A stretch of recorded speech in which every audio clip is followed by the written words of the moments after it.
Bonjour à tous et bienvenue dans l'invité de l'économie sur France 24. Martine Aubry, candidate au présidentiel. Christine Lagarde, première femme à la tête du FMI. Anne Lauvergeon, seule patronne d'un grand groupe français, quitte Areva, la fin d'un symbole, dit-on. Les femmes au pouvoir en France se font remarquer. Le mouvement de l'égalité professionnelle a ralenti dans les années 90. Alors les années 2000 seront-elles au contraire celles de la parité? On en discute avec mon invitée Caroline de la Marnière, présidente de l'agence de communication Capitalcom. Bonjour et merci beaucoup d'être avec nous. Alors vous avez, vous, publié un baromètre optimiste sur la mixité des conseils d'administration des groupes du CAC 40 et elle aurait doublé cette mixité. Vous parlez d'un lady boom.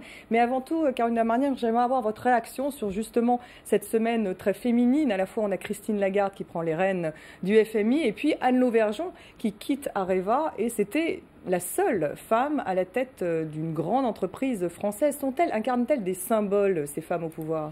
C'est vrai qu'on a eu Patricia Rousseau un temps à la tête d'Alcatel-Lucent. On avait Anne Lauvergeon à la tête d'une très grande entreprise. C'est vrai que le départ d'Anne Lauvergeon fait qu'on n'a plus du tout de femmes chefs d'entreprise. Et je dirais plus globalement, le thème de la mixité dans les entreprises se situe très spécifiquement au niveau des comités exécutifs, puisque finalement on a un taux de 5,5 qui tourne autour de 5,5, 7,5 et qui plafonne complètement depuis 10 ans. Donc ce n'est pas sa responsabilité opérationnelle, là on n'est pas encore dans le lady boom. Hein. Non, pas du tout. On est même très en retrait et la plus grande marge de manœuvre se situe véritablement au niveau des comités exécutifs. Alors, au sein des conseils d'administration, en revanche, votre baromètre est plus optimiste puisque vous dites que eh bien, les chiffres ont doublé tout simplement en l'espace de 2 ans. Alors, c'est vrai qu'il y a une loi, la loi Copé-Zimmermann, adoptée au début de l'année, qui est une loi qui met en place donc, des quotas au sein de ces conseils. Est-ce finalement une loi efficace? Enfin, a-t-elle eu justement ce type d'impact? Oui, alors elle a démontré effectivement toute son efficacité. Préalablement, on avait également les recommandations AFEP-MEDEF qui avaient été publiées en avril 2010.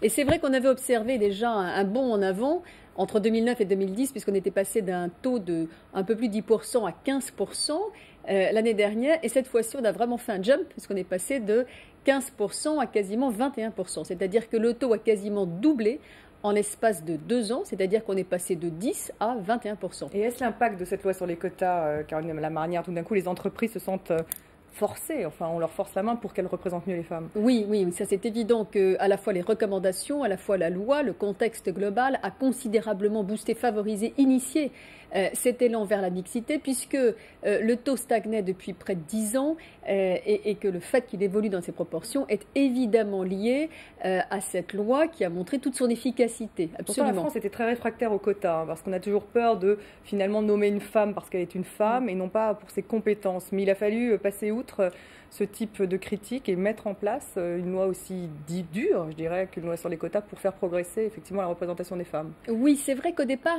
beaucoup étaient très réfractaires à la loi, puisque pourquoi instaurer une loi pour coopter des femmes dans les conseils? Effectivement, ça pouvait sous-tendre que le fait que les femmes seraient des potiches. Donc effectivement, potiches ou alibis. Potiches ou alibis. Et donc beaucoup de publics étaient très réfractaires effectivement à cette loi. Et pour autant, constataient que le taux n'évoluait pas. Donc c'est vrai que dans cette hypothèse, la loi a été extrêmement efficace. Elle a été un booster, un accélérateur. Bon, il est vrai qu'il faut que cette dynamique se confirme.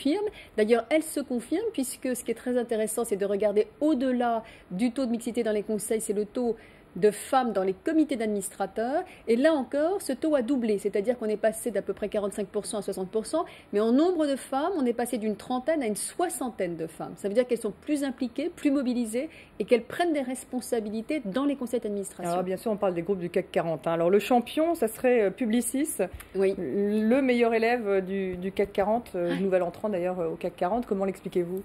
Alors effectivement, Publicis est un groupe de communication modèle. Il a racheté en plus le Women's Forum. Publicis, effectivement, dépasse le taux de 40%, qui est donc le taux obligatoire à échéance 2017. Donc Publicis, effectivement, se distingue. D'un côté, on a toujours dit que les femmes étaient beaucoup plus représentées dans le secteur de la communication que dans les autres. Est-ce que ça y participe? Oui, incontestablement, la communication est un secteur particulièrement féminin. Et d'ailleurs, dans les bons élèves, c'est vrai qu'on a quand même des secteurs qui sont en règle générale assez féminins. Oui, tout à fait. fait. Cela étant, on a déjà 7 groupes qui dépassent le taux des 33%, c'est-à-dire du tiers de femmes dans les conseils d'administration, ce qui est déjà une très très belle avancée. Alors qui sont les mauvais élèves, Caroline Lamarnia? Alors on a des groupes comme Carrefour, comme Michelin, comme Renault, qui c'est vrai n'ont pas encore suffisamment progressé, qui restent encore un peu à la traîne, mais cela étant, des groupes comme Vallourec ont fait des bonds en avant assez considérables, donc on ne va pas désespérer, on va pouvoir imaginer aussi que ces groupes-là, je dirais, rattrapent leur retard dans les années qui viennent. Alors, 3 cooptations remarquées, vous dites dans votre rapport. Marie-Josée Kravis, qui est entrée au conseil de LVMH, qui est présidente du MoMA, le Museum of Modern Art à New York. Isabelle Seiler, qui est chez Sanofi, présidente de JP Morgan. Et puis Anne-Marie Drac, donc secrétaire d'État au commerce extérieur, qui est chez Vallourec et Saint-Gobain. Y a-t-il un profil type, justement, de femmes qui prennent le pouvoir dans les entreprises en France ? Alors, le portrait robot de la femme administrateur, alors elle a 55-56 ans, c'est plutôt une dirigeante opérationnelle en général, et puis elle est plutôt française à 65%. Donc on a quelques étrangères, mais c'est quand même des minoritaires. Marie-Josée Kravitz étant la femme du patron de KKR, est-ce que ça marche aussi sous forme de couple, cette prise de pouvoir dans les entreprises? Alors c'est une Canadienne, effectivement, elle est mariée au grand patron de KKR, qui était un grand fonds d'investissement. Pour le reste, objectivement, on n'a pas trop de femmes d'eux. On en a quelques-unes, mais très peu. Et puis, en l'occurrence, Marie-Josée Kravis a vraiment des fonctions exécutives de très, très grande importance. Alors, ce qui est intéressant de noter également, c'est le cumul des mandats. Vous le dites d'ailleurs dans votre rapport. Si on prend par exemple Patricia Barbizet, qui est donc la patronne d'Artemis, elle est présente dans 7 comités de conseil. Hélène Ploy, également, ancienne directrice générale adjointe de la Caisse des dépôts et consignations, présidente de Péchel, qui est une société de gestion, elle aussi, aurait trois mandats. Alors, qu'est-ce que ça signifie? Est-ce que finalement, il y a une concentration des pouvoirs également, finalement, chez les femmes? Alors, ce qui s'est passé, c'est qu'au départ, effectivement, on a 12 femmes qui cumulent un peu plus de mandats. C'est-à-dire qu'on a coopté plutôt les mêmes femmes, parce qu'elles étaient probablement rassurantes, parce que d'abord, on n'a pas un très grand nombre de femmes dirigeantes en France, donc on a plutôt coopté les mêmes femmes. Donc ces mêmes femmes, effectivement, ont cumulé à la fois les mandats et les mandats aussi de membres des comités d'administrateurs. Aujourd'hui, on peut dire que les femmes qui sont cooptées de façon plus récente ne cumulent pas les mandats, puisqu'on a à peu près un peu plus de 100 femmes administrateurs pour environ 120 postes d'administrateurs. Ce qui veut dire que globalement, les femmes ont en règle générale plutôt un mandat et très peu d'entre elles, effectivement, peuvent cumuler 2 ou 3 mandats. Parce qu'on pourrait se dire que le cumul des mandats pourrait bloquer la promotion d'autres femmes, du coup, si on a une telle concentration des pouvoirs, mais... Pour le moment, ce n'est pas le cas. Pour le moment, on est plutôt vers un élargissement du nombre de femmes cooptées avec des profils assez diversifiés, malgré tout, et qui va plutôt dans le sens d'un mandat ou 2 mandats maximum. Alors vous qui faites beaucoup d'études sur cette question, la mixité est-elle un critère de performance de l'entreprise? Est-ce que effectivement les entreprises sont plus rentables lorsque les femmes sont mieux représentées? Il y a un certain nombre d'études anglo-saxonnes qui le disent. Alors effectivement, on a beaucoup parlé de performance liée à la mixité. C'est un discours sur lequel on revient de plus en plus en se disant qu'en réalité, c'est pas tant la mixité qui va favoriser la performance, mais l'équilibre entre les hommes et les femmes. L'équilibre, c'est-à-dire en fait la diversité, c'est-à-dire la diversité en sensibilité, en pensée, en sensibilité, qui va permettre de favoriser la créativité, qui est bien le moteur de croissance de l'entreprise. Donc c'est plus dans l'équilibre que ça se joue, davantage que dans un rapport de rivalité entre les hommes et les femmes. Est-ce que ça signifie qu'il y aura un pouvoir au féminin, que les femmes dirigent différemment des hommes? Oui, les femmes ont une sensibilité, un mode de management, une façon de percevoir. Par exemple, une femme qui fait partie d'un comité de rémunération aura probablement des réactions différentes de celles d'un homme, non pas meilleures, différentes, et qui va donc contribuer à accroître la performance, justement, en matière de réflexion, parce qu'elle sera plus créative, plus innovante, plus riche. Mais est-ce qu'avec ce type de discours, on ne risque pas de les segmenter, justement, en disant qu'elles sont différentes, et de dire qu'elles le sont, et de les cantonner à ces différences, Caroline Lamarnia? Mais c'est tout l'enjeu pour les femmes, de justement ne pas se poser en rivale des hommes, mais bien de façon totalement complémentaire.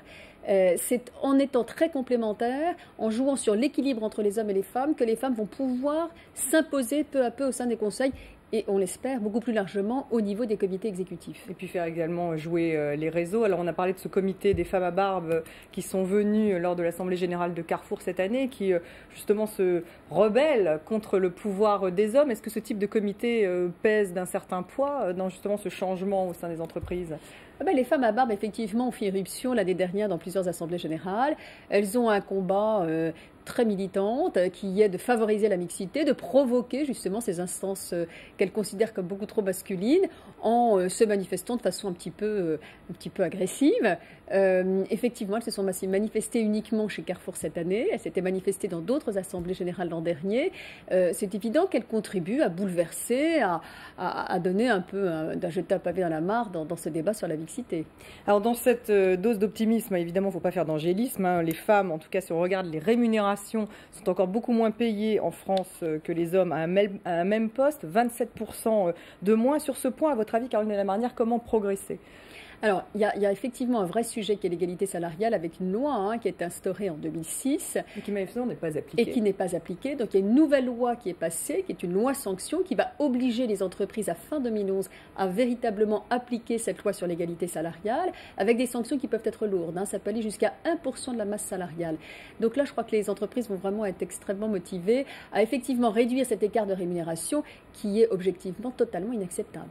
Et puis, il faut que les femmes puissent porte plainte, en fait, pour que les entreprises également se mettent au diapason de l'égalité salariale. Absolument. Il faut que les femmes le manifestent, osent le manifester en face d'État. Ne font pas, parce qu'il y en a une seulement qui a porté plainte l'année dernière en France, qui a gagné d'ailleurs.